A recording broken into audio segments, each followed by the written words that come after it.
truly harrowing tale of survival. This is a story that severely tests the absolute limits of human endurance against the raw, totally unfathomable forces of nature. We're going to unpack the incredibly intense journey of one individual completely pitted against the vastness of the open ocean. But before we get into the nitty-gritty, I want you to picture this for a second.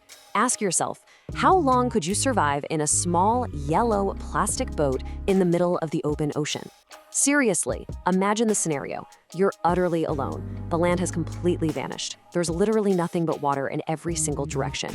It's a terrifying, high-stakes hypothetical for sure, but for the subject of our explainer today, it became an inescapable reality. Section 1, A Perfect Morning, featuring calm seas and light winds. So our guy here, Ethan Carter, he wasn't some novice out of his depth.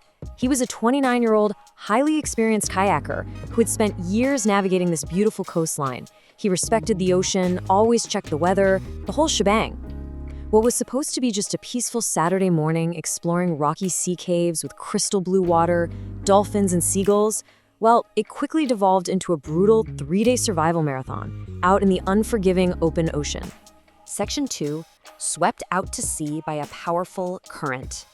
Everything changes about an hour into Ethan's trip. He's busy exploring these caves when suddenly the offshore current just becomes incredibly powerful. He paddled towards shore with literally every ounce of his strength, but the coastline just kept fading away. Within hours, Ethan was totally isolated. His phone, 0 bars. His radio battery, completely dead. There was absolutely no way to communicate with the outside world. And honestly, the most terrifying part, he had exactly 1 bottle of fresh water. Just 1. That single number basically becomes the ticking clock of this entire ordeal. As the sun climbed higher into the sky on that first day, dehydration quickly became his ultimate enemy. Ethan knew the golden rule of ocean survival all too well. Drinking seawater will only accelerate your demise. So his survival hinged on immense, unwavering discipline. He had to rigidly ration every single drop of that 1 bottle. Section 3, Terrors of the Night in Pitch Black Darkness. If the daytime was a battle against the current and the scorching sun, the arrival of darkness shifted the pacing of this nightmare entirely. Those gentle daytime waves mutated into towering, pitch-black walls of water. I want you to really put yourself in Ethan's terrified, sensory-deprived mindset for a minute. You were sitting there in pitch-black darkness, and suddenly, something large bumps the bottom of your kayak. Then it bumps it again. He shined his flashlight into the water, but saw absolutely nothing. He knew he wasn't alone, but he had no clue what was lurking just inches beneath him. Well, the mystery of the night was terrifyingly solved the very next morning. As the sun rose, Ethan spotted it.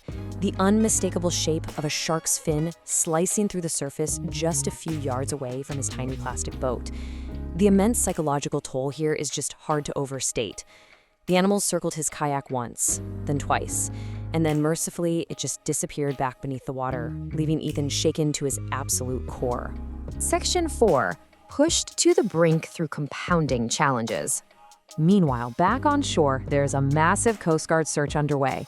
But actually, when you think about the astronomical scale of the ocean, finding 1 small yellow kayak is basically impossible. Let's map out Ethan's rapidly deteriorating condition over these 3 days, because the tension really escalates. Day 1, he loses his signal and gets swept out.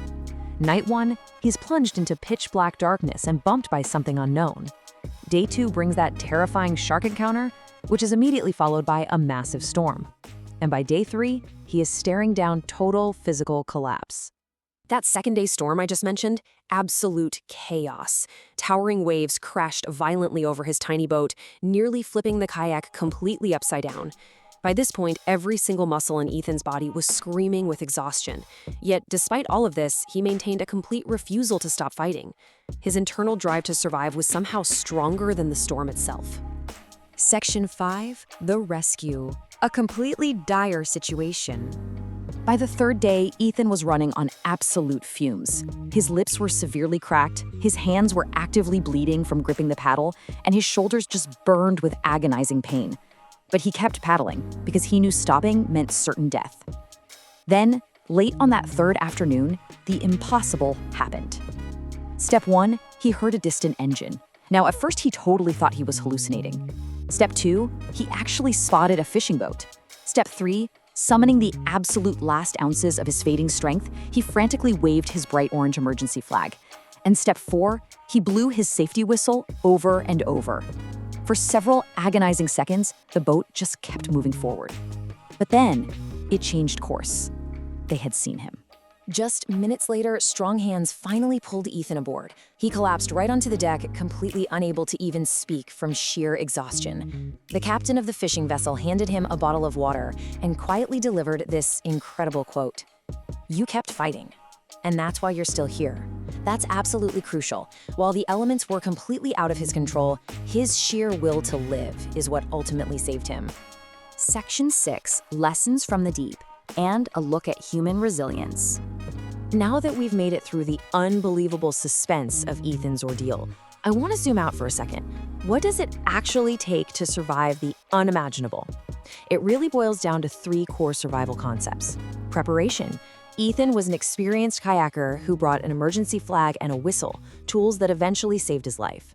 Patience. He rigidly rationed his single bottle of water instead of panicking and chugging it all on day 1. And determination. He just refused to stop paddling, even when his hands were bleeding and his muscles were failing. In extreme situations, these traits literally mean the difference between life and death. Months later, after fully recovering, Ethan actually returned to the coast. When someone asked if he would ever kayak again, he just smiled, looked out at the ocean, and offered this really profound realization. He said, "The sea isn't cruel. It simply reminds us how small we really are." It's such a beautiful perspective, isn't it? Nature isn't malicious, it's just incredibly massive. And it leaves us with one final thought to reflect on today. If you were stripped of absolutely everything and thrown into the vastness of the unknown, how deep into your own inner resilience could you dig to survive?